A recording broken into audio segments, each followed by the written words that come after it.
Hello there, my best friend. It's me, Hans Christian Ørsted. Now, you probably haven't heard my name before, but I'll let you in on a little secret. I've put a bit of, well, invisible magic all around you. Yep, it's in your house, it's in your toys, it's even right outside your window. You could say I'm the invisible magician. You don't believe me, do you? Okay, just look around. You know those toy cars that zip across the floor all on their own? Or how about those huge giant windmills you see spinning in the fields? Well, that's my magic. So how does it all work? It all started with a secret I've been keeping for a very, very long time. Right here, this is my dream book. And no, it's not filled with spells and potions. It's got something way more powerful inside: questions and ideas. Every single discovery I ever made, every little piece of that invisible magic I've put into your world, it started right here. Just a little thought scribbled onto one of these pages. So come on, let's go back to the beginning. So let's talk about my curious childhood. Now, you might be imagining that my story starts in some big, fancy, sparkling laboratory. But nope. It actually starts a long, long time ago in my dad's little pharmacy. Oh, it was the best place. It was full of all these strange powers and colorful liquids and shiny glass jars.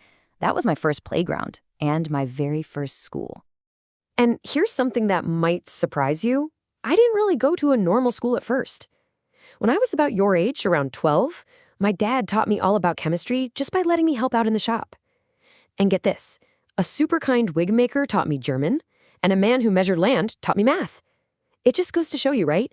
Teachers and lessons are absolutely everywhere if you just keep your eyes and your mind wide open. And you know what?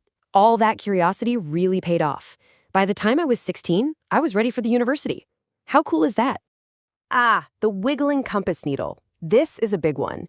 You see, as I got older and learned more and more, I had this big idea.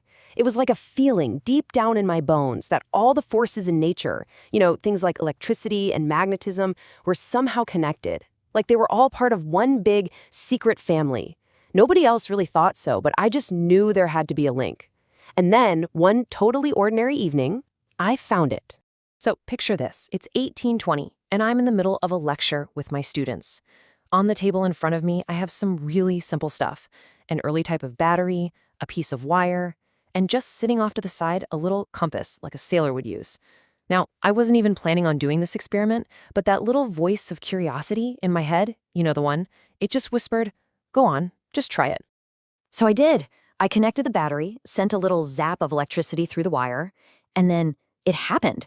The compass needle, it wiggled. I mean, it literally danced. I couldn't believe it.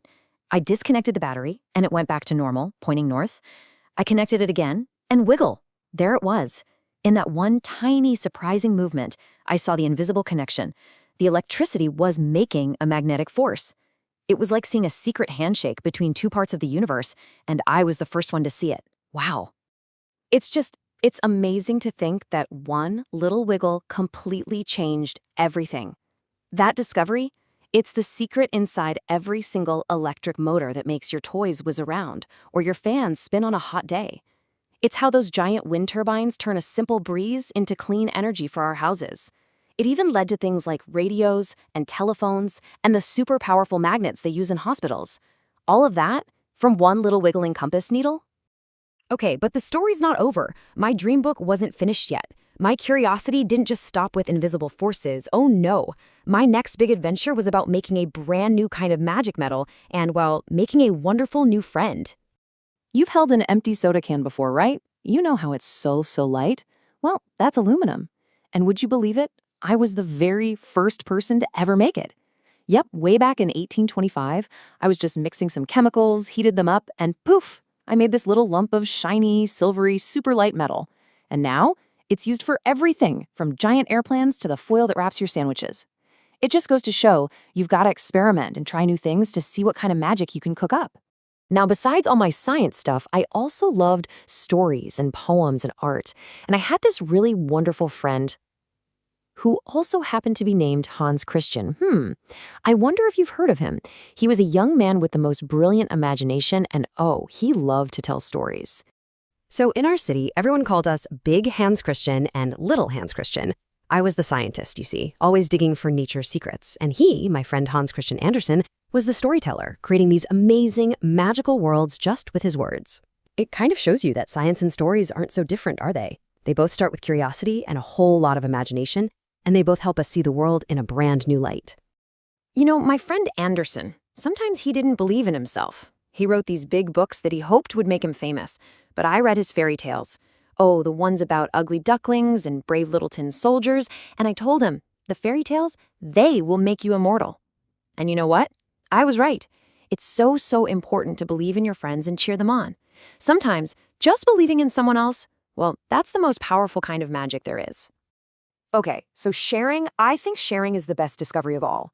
I mean, sure, I found the link between electricity and magnetism, and I was the first to make aluminum, but do you know what I think my most important discovery was? It wasn't something I found in a lab. It was an idea about what you're supposed to do with ideas. I realized something really important. An idea that's kept secret in a dream book? Well, it doesn't really help anyone, does it? The real magic happens when you share it. So I started clubs to teach science to everybody, not just stuffy professors. I even started a whole new kind of school. It's called the Technical University of Denmark now, just so that anyone with a curious brain could learn and invent new things. Because when you share one idea, it grows and turns into 1,000 new ideas. And that brings us all the way back here, back to you, my best friend. I've shown you my dream book, I've told you my story, but now it's your turn. It's time for you to start writing your story. Before you go, I want to give you one of my favorite tools. It's called a thought experiment. And hey, I'm actually the person who came up with that name. You don't need any special equipment for this one. All you need is that amazing imagination of yours. You just have to sit down, get quiet, and ask the most powerful question in the whole universe. What if? That's it. Asking what if is always the very first step to discovering something incredible. Just remember, all that invisible magic we talked about, the wiggling needle, that super light metal, even the idea of sharing ideas, every single one of them started in the exact same way. As a little question. A simple what if that I scribbled down in my dream book. Your curiosity, that's your greatest superpower. Never forget that. So, now it's your turn. My dream book is pretty full now, but the world is waiting for yours. What secrets are you going to uncover? What kindness will you share with everyone? What amazing, incredible, wonderful ideas will you put in your dream book? I can't wait to see.